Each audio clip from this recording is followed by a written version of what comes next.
So up until now, there's been something missing from our conversation about limits, and that's the trigonometric functions, and also the exponential functions as well. But we're going to zoom in on the trigonometric functions for right now, and in order to do that, we need to talk about what's called the squeeze theorem. So what is the squeeze theorem?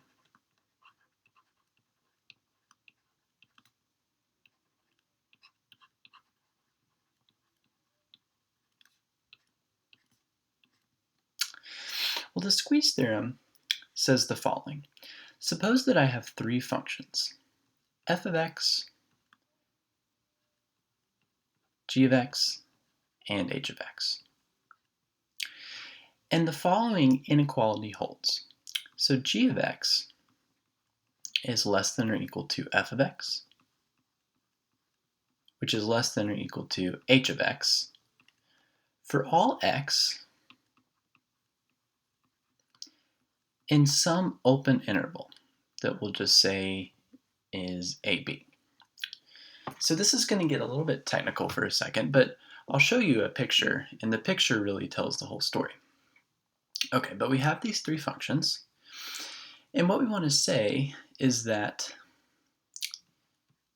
if c is some number between a and b, so c is contained in this open interval, and we know two limits. We know that the limit is x approaches c of g of x is equal to L, so it exists, and we're just saying that because it exists, it's equal to a real number, and that real number is L. And also, the limit is x approaches c of h of x is equal to L. So looking at this inequality, I'm saying that the bottom function, the smallest function, I know the limit is x approaches c is L. In the largest function, the limit is x approaches c is equal to L. Well, I bet you can guess what the conclusion is. Then we actually can conclude what the limit is x approaches c of f of x is. Well, first of all, we know it exists, and second of all, we know it's equal to L. So somehow, if g of x and h of x are squeezing in to this number L, because f has to lie between g and h, we know that limit of f as x approaches c must also be L.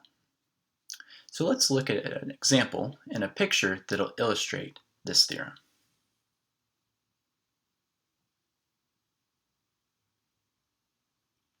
Okay, so here's a picture of three functions. And now what I want you to notice that on this interval, -1 to 1, that the smallest function is 2 square root of 1 minus x squared. And then f of x in green lies in the middle, and then the larger function is square root of 4 minus x squared. Okay, and so what we are interested in finding is the limit is x approaches 0 of f of x. And now notice that we don't know anything about f of x. All we know is that f of x in green lies between these two functions, the blue function, square root of 4 minus x squared, and the red function, 2 times square root of 1 minus x squared. But what are these two limits? The limit is x approaches 0 of square root of 4 minus x squared. I can just apply the limit laws. Just plug in 0 for x, and I get the square root of 4, which is equal to 2. And we can see that on the graph. So as we go from the left, we're approaching 2, and as we go from the right, we're approaching 2. The same thing is true for the lower function. 2 times the square root of 1 minus x squared. If I just apply the limit laws and plug in 0, I get 2 times the square root of 1, which is just 2. And so these two limits are the same. But this is exactly the setup we need for the squeeze theorem. We know that these two functions bound, so one's a lower bound, one's an upper bound, for f of x on this open interval. 0 is a point in this open interval. And we know the two limits are equal of the upper function and the lower bound function. So we can conclude that the limit as x approaches 0 of f of x is equal to 0. No, not 0. It's equal to 2. Yeah, because these are both 2. The limit as x approaches 0 of f of x is 2. And again, the picture is really telling you all you need to know. The green has to lie between the red and the blue. And at 0, the red and the blue are squeezing together. So this green doesn't have anywhere else to go but to approach 2 from the left and from the right. So that's how we know the limit is equal to 2. And we really don't need to know anything else about this function, f of x. So it's a very cool theorem.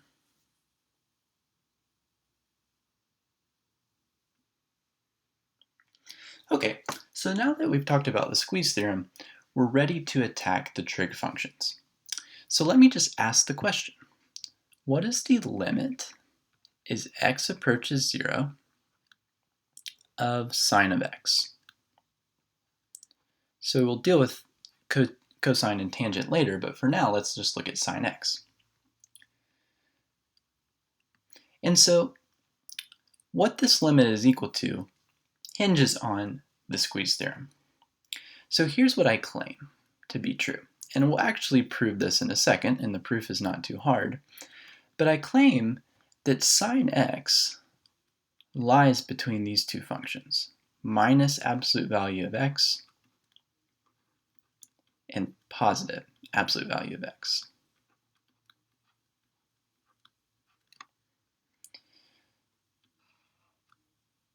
And so what I'm saying, if you look at the graph of sine x, which again just oscillates like this, back and forth, all I'm saying is that this function lies between these two functions.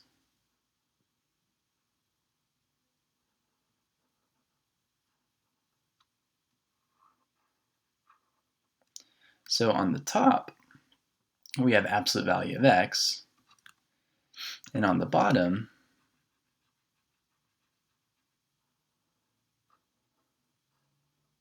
we have the reflection over the x-axis, minus absolute value of x. Okay, so assuming that's true, let's see what the limit is.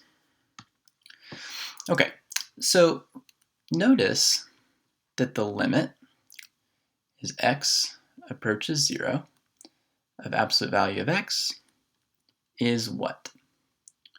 Well, from the left, this is minus x, so we're approaching 0. And from the right, this is x, we're also approaching 0. So the limit is approaching 0. Similarly, I mean, if you want, you can just look at this picture. The limit as x approaches 0 of minus absolute value of x is 0. Because from the left, this is just x, which is approaching 0. And from the right, it's just minus x, which is also approaching 0. But then we can just apply the squeeze theorem. So we know that this function here is going to 0. This function here is going to 0. And because, well, if this claim is true, that sine x really does lie between these two functions, sine x must be going to 0 as x approaches 0.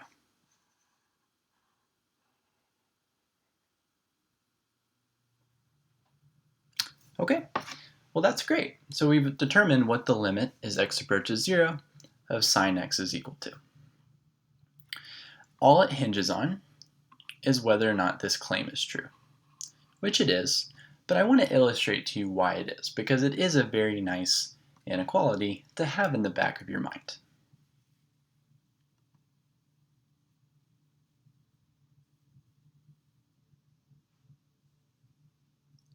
Okay, so recall my claim. My claim was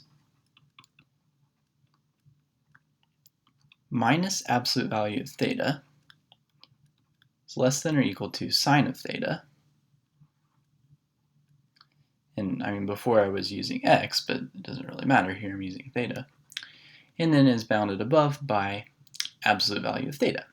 And from this inequality, that's actually true for all theta, we were able to deduce that the limit is theta, or x goes to 0, of sine theta is going to 0.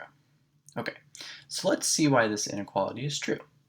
And now I drew this nice picture. So first of all, note that this is the unit circle that I have drawn dashed here. And this picture really tells us everything that we need to know. Okay, so the first thing to notice is that we have a right triangle here. So this point Q down to P, over to R, and back to Q is really the right triangle that we're looking for. And then I also want to consider this arc that's QR. Okay, so I'm going to draw just a couple of true facts. So first of all, the arc QR, because I'm on the unit circle, this has length. Now, normally an arc length on a circle is the radius times the absolute value of the angle. And here I just need the absolute value of the angle, because if the angle was going clockwise, for instance, it would be negative, and I just want that arc length to be positive.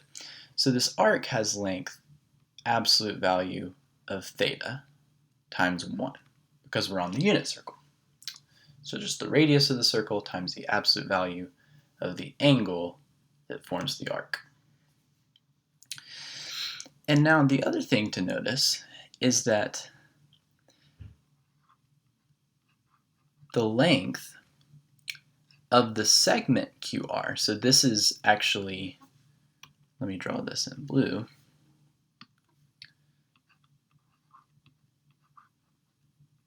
So that's the length of this segment right here connecting QR, is going to be less than or equal to the length of arc QR. And now why is that? Well, I'm using a really simple fact. The fact that the shortest distance between 2 points is the straight line connecting them. It's going to be a longer distance to travel along this arc between points Q and points R than it is just to go along this straight line. Okay, so this is the length of QR is less than or equal to the arc QR. Okay, so recall that this is equal to absolute value of theta. Now let's just figure out what the length of QR is in terms of the angle theta. Well, notice that here, this side QP, the length of that side, is going to be given by, okay, this hypotenuse over here, if I look at this triangle, this right triangle here, is 1. And this is going to be the opposite side from theta. Okay, so it looks like sine theta is equal to the length of the segment QP. Or if you prefer, sine theta is equal to the length of QP divided by 1, opposite over hypotenuse. But if I just divide this by 1, it's the same thing. Okay? Now, looking at this triangle that I highlighted in blue, This is a right triangle, so we can apply the Pythagorean theorem. So the Pythagorean theorem tells us that the length of QP squared plus the length of PR squared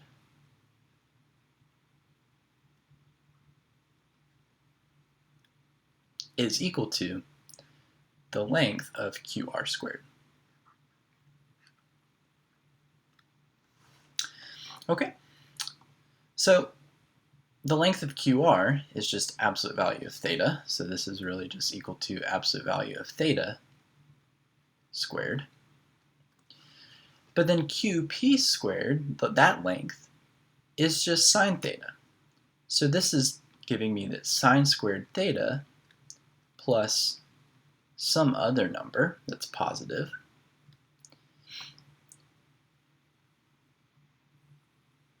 I'm sorry, right here. So actually, let's talk about this for a second. So I said incorrectly that the length of QR was equal to absolute value of theta, but that's not true. The absolute value of QR is less than or equal to the arc length of QR, which is theta. So this is actually less than or equal to absolute value of theta squared. Okay, because if I square this, I can square this, and that's still a true inequality. Okay, so it's true that sine squared theta plus the length of PR squared is less than or equal to the absolute value of theta squared. But this is two positive numbers. So in other words, this length of PR squared is going to be greater than or equal to 0. So I can actually ignore it and the inequality will still be true. That sine squared theta is less than or equal to absolute value of theta squared. But then all I have to do is just take the square root of both sides, and I get that absolute value of sine theta. So when I take the square root here, I need an absolute value, is less than or equal to the absolute value of theta. But if I consider the fact that sine theta can be positive or negative inside this absolute value, this is exactly what I get. So from here, the inequality I want follows. So this is just an illustration that some of these calculus facts, finding the limit of sine theta, really comes back to geometric arguments. And we'll see another example when we talk about another special trigonometric limit.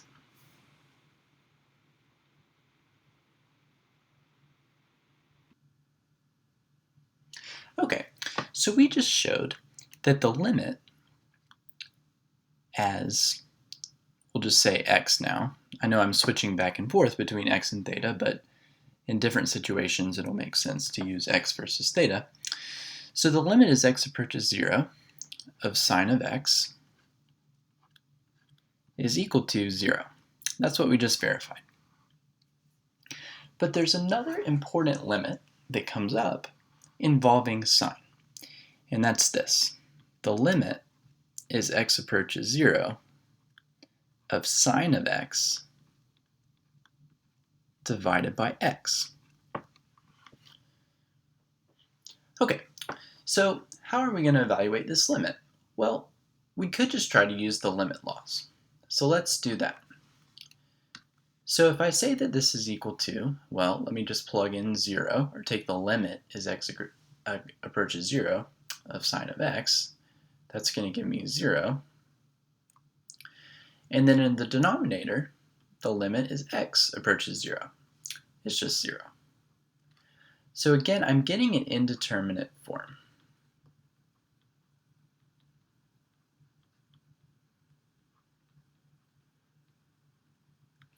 So what did I do before when I got an indeterminate form? I had to do more work. I was not able to evaluate the limit in its current form. So I needed to do something like factor or multiply by a conjugate, or just try to simplify the function I'm taking the limit of as best as I can.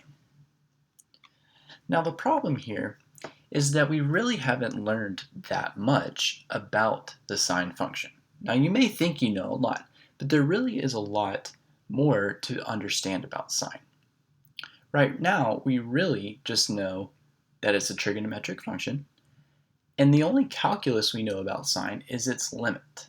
We don't really know any ways to manipulate sine other than maybe a trig identity, but the problem with the trig identities is that those are going to bring up even more trig functions that I may know even less about right at this point. So how am I going to evaluate this limit? Well, we're going to use the squeeze theorem again. And so in order to do that, we're going to have to look at a picture similar to the picture that we used to figure out that the limit as x approaches 0 of sine x is 0. And we'll do that on the next slide. But for now, let me just tell you the answer. So I claim that this limit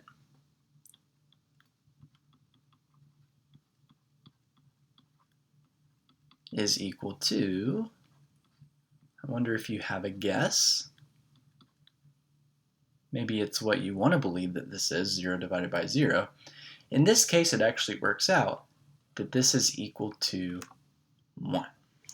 So it's actually quite amazing, and it's not obvious at all when you first see this why this should be 1. So let's see why this limit is equal to 1.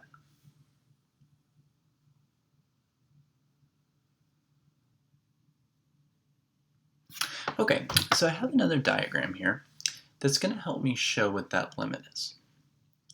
Now again, this is going to be the unit circle that I have drawn dotted here. And we're interested in 3 regions in this case. So the first region is this triangle ORQ. So this triangle. Okay, and then we're also interested in the sector ORQ. Okay, so what is that? Well, it's almost the same, except we're going to go around this arc like that. And then finally, we're interested in the triangle ORS. ORS.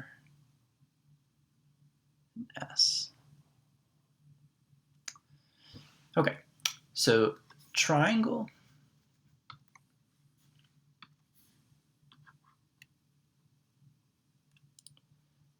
ORQ, sector.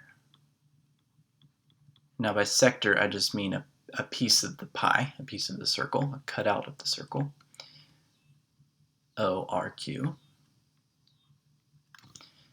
And triangle ORS.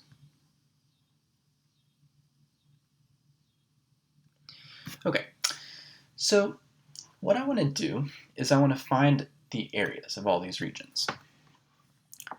So triangle ORQ.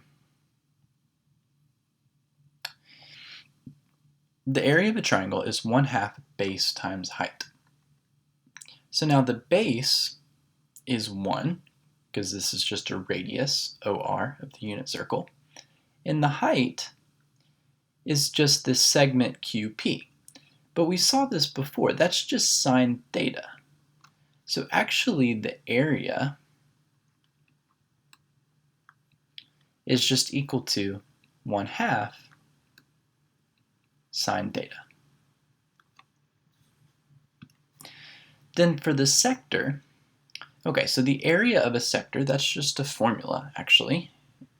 You may have forgotten it. We're actually going to revisit it later. So the area of a sector formed by an angle on a circle with radius r, and here r is equal to 1, is 1/2 r theta squared. But again, r is 1, so this is just 1/2 theta squared. Okay, and then the final triangle, triangle ORS, again, the base is going to be 1, so it's going to be 1/2 base, which is just 1, times the height. And the height is just the length of segment RS. But this is the opposite side. We know the adjacent side is 1, so we can use the tangent ratio. So actually the length of SR is equal to tangent theta. So the area really is just 1/2 tan theta. And here's what I want to notice. That in blue, triangle ORQ is the smallest area. It's actually contained in the area of the other two. So we have 1/2 sine theta is less than or equal to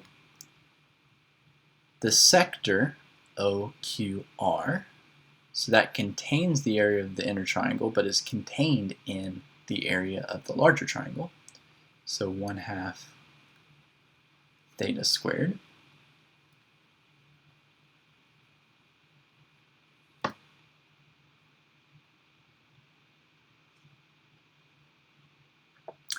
actually the area of a sector is 1/2 theta times r squared. Easy to forget those things when you're just talking away. Yeah, so this area really should be 1/2 theta times 1 squared. So it's 1/2 times the angle times the radius squared. Okay, so that's just 1/2 theta. And then, as I've already said, that's less than or equal to the area of the largest triangle, which is 1/2 tan theta. Okay. So now, I would like to apply the squeeze theorem. So I'd like to take the limit. But I want to do something first. Well, the first thing I want to do is I want to assume that theta in absolute value is strictly less than pi, but strictly bigger than 0. And the reason I'm doing this is so that actually in this range, sine theta is not equal to 0. Because I'm actually going to divide by sine theta and multiply by 2. So what I'm going to do is multiply by 2, divide by sine theta. And again, I'm restricting where theta lies, but that actually, notice that that's okay, because I don't care what happens when theta is 0, because I'm taking the limit as theta goes to 0. And I want to be close to 0, so it's not really any problem to assume that theta is not too big. So theta is actually smaller than pi in absolute value. So then divide by sine theta, and let's see what I get. So over here, I'm just going to get 1, because I'm multiplying by 2, that cancels the 1/2, and then dividing by sine theta, that cancels the sine theta. Here, I'm going to multiply by 2, so the 1/2 is gone, and I just have theta over sine theta. And then finally over here, I multiply by 2, so I just have tan theta. And if I divide by sine theta, recall that tan is sine over cosine. So I just have 1 over cosine theta. Okay, and now what I'm going to do is I'm going to flip all of the inequalities. So I'm going to take the reciprocal of 1, I'm going to take the reciprocal of theta over sine theta, and I'm going to take the reciprocal of 1 over cosine theta. And when I reciprocate inequalities, I actually have to switch the inequalities. So think about like 1/2 is less than 1, but if I flip, 2 is bigger than 1. So this should be 1 is bigger than or equal to sine theta over theta, which is bigger than or equal to cosine theta. So I'm almost there, because I'm taking the limit as theta goes to 0. Now the limit of this constant 1 as theta goes to 0 is just 1. But I need to know what the limit of cosine theta is. And I actually haven't done that. And that's going to be an exercise to do, but let's go ahead and actually just do it. So the limit as theta goes to 0 of cosine theta.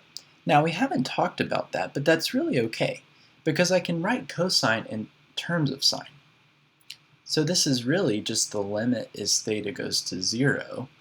Cosine theta is the square root of 1 minus sine squared theta. Okay? But now I can just apply the limit laws. So if I take theta to 0, the limit of sine theta as theta goes to 0 is 0. So this is just the square root of 1.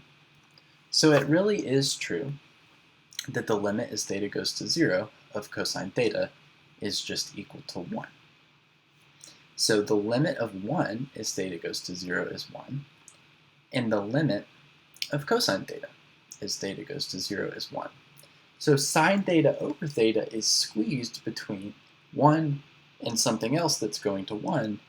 Therefore, I can conclude that the limit as theta goes to 0 of sine theta over theta is equal to 1. And there it is.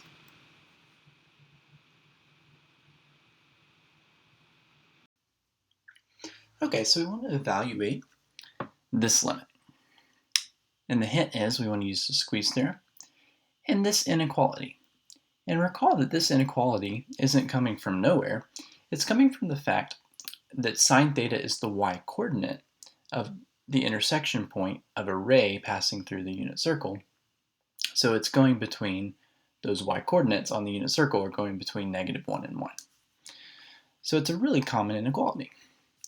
And so how can we use it to evaluate this limit?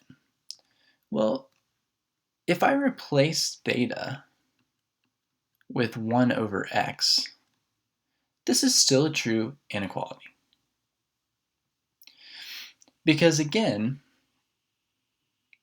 no matter what this is, now notice that I don't care about what happens when theta is 0, so this is still a true statement. It's still true to say that sine of 1 over x is less than or equal to 1 and less than or equal to -1. That's just true. Okay, now even though this function is not defined at 0, right? So if I try to plug in 0 here, it's undefined, but I don't care about that. I don't care about x equaling 0. So I'm almost there. I just need to multiply this inequality through by x squared. And now notice that x squared is a positive number, so I'm not going to need to switch the signs on the inequalities. So this is -x squared is less than or equal to x squared times sine of 1 over x less than or equal to x squared. Okay, and now notice that this is going to 0, this is going to 0, of course as x goes to 0.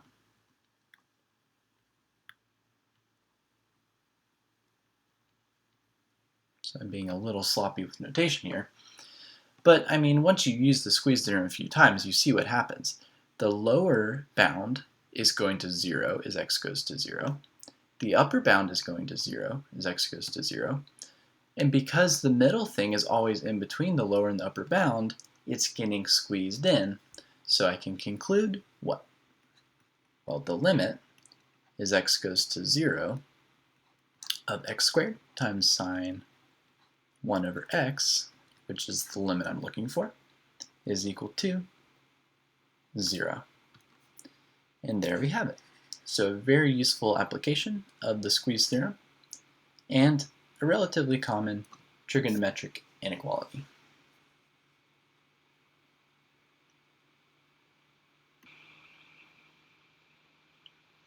So we want to determine the limits of cosine theta and tan theta as theta goes to 0. Now we actually already saw, if you watched the part of the video about the proof of the limit of sine theta over theta, we actually already saw how to find the limit of cosine. But the purpose of this example is just to show you that because the other trig functions can all be defined in terms of sine, we only really need to know what the limit of sine is. So let's see how it's done. So first of all, the limit as theta goes to 0 of cosine theta. Well, again, remember what should be our favorite inequality about sine and cosine, that sine squared theta plus cosine squared theta is 1. So I can replace cosine theta with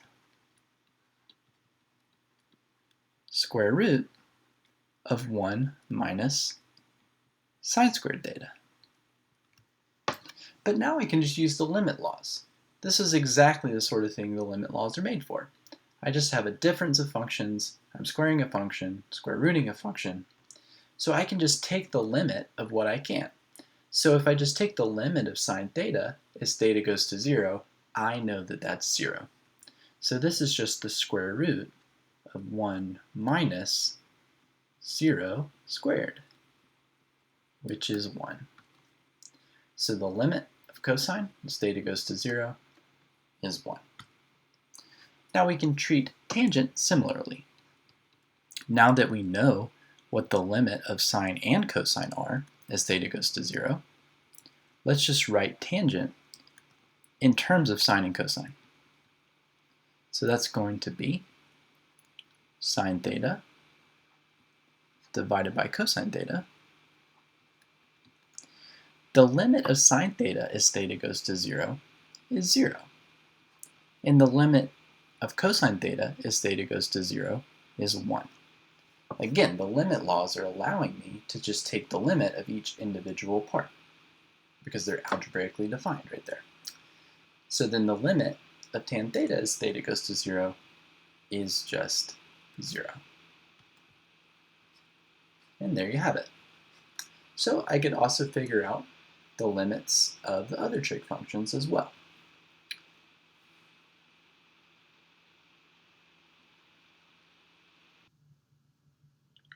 Okay, so we want to evaluate these limits. And now, looking at A, you might be throwing up a red flag and saying, okay, well I know that the limit of sine theta over theta as theta goes to 0 is equal to 1. But this is sine of 2 theta. So what do? Do I use a trig identity to try to simplify? Now you can do that, but don't. That's not going to be the quickest way. There's something to just know about this sine limit. So if I take the limit as theta goes to 0 of sine of some stuff, whatever it is, over exactly the same stuff, as long as whatever that stuff is going to 0 as theta goes to 0, this will be equal to 1. Okay? So if I look here, I'm going to do something kind of silly. I'm going to say let x equal 2 theta. And notice that x goes to 0 as theta goes to 0. Okay, so I can rewrite this limit as the limit as x goes to 0, because x is going to 0 as theta goes to 0, of sine of x over x. But that's just 1. So the moral of the story is that if the argument of sine is the same as what you're dividing by, and that quantity is going to 0 as whatever is happening in the limit, then you can actually conclude that the limit is just 1. So it's really straightforward. Now in B, things are a little bit tricky, right? Because I said that the argument of sine has to be exactly the same as what you're dividing by. But we can actually correct that here. So here, if I let x equal 3y, then again notice that x is going to 0 as y goes to 0. Okay, so this is equal to the limit is x goes to 0 of sine of x over 4y. But look at what 4y is. So 4y is equal to, well, y is x over 3. So this is 4 times x over 3. Or in other words, 4/3 x. So I can actually just replace 4y with 4/3 x. And now I'm really dividing by 4/3 here, but the significant part is that if I just look at this part of the limit, sine x over x, that's going to 1. So the limit really is just 1 divided by 4/3, which is, now I need to multiply by the reciprocal of 4/3, so 3/4 is the limit.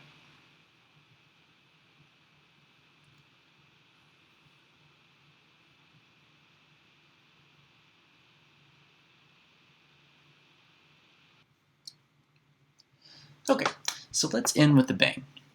We want to take this limit. And right now, it's complicated, right?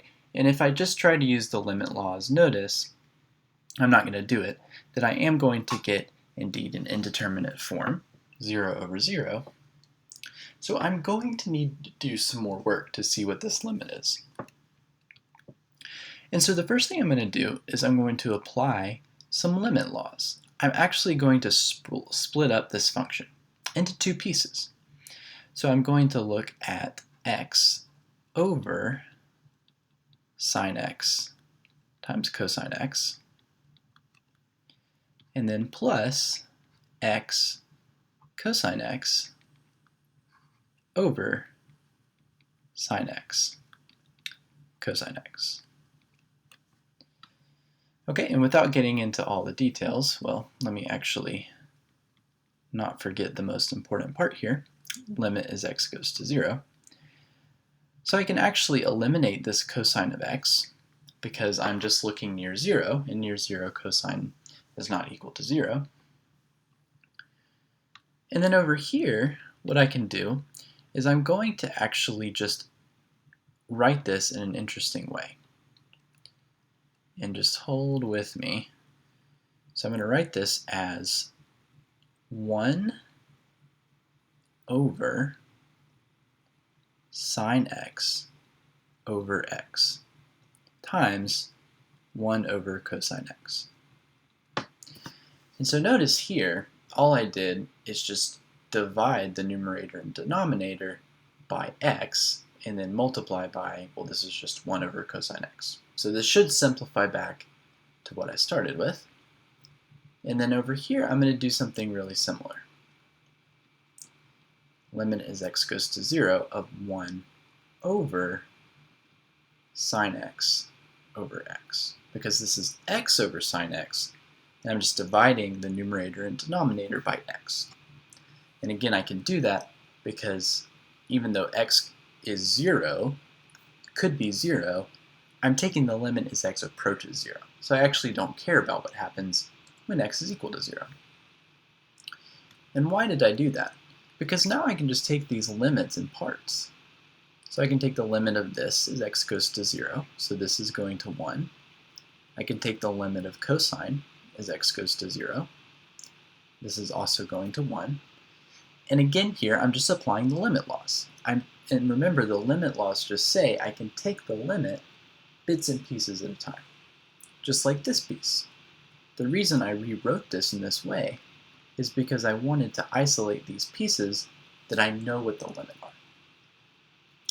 So sine x over x goes to 1. And so what are we left with? We're just left with 1 times 1, which is 1, plus 1. So the whole limit is equal to 2. And that's it.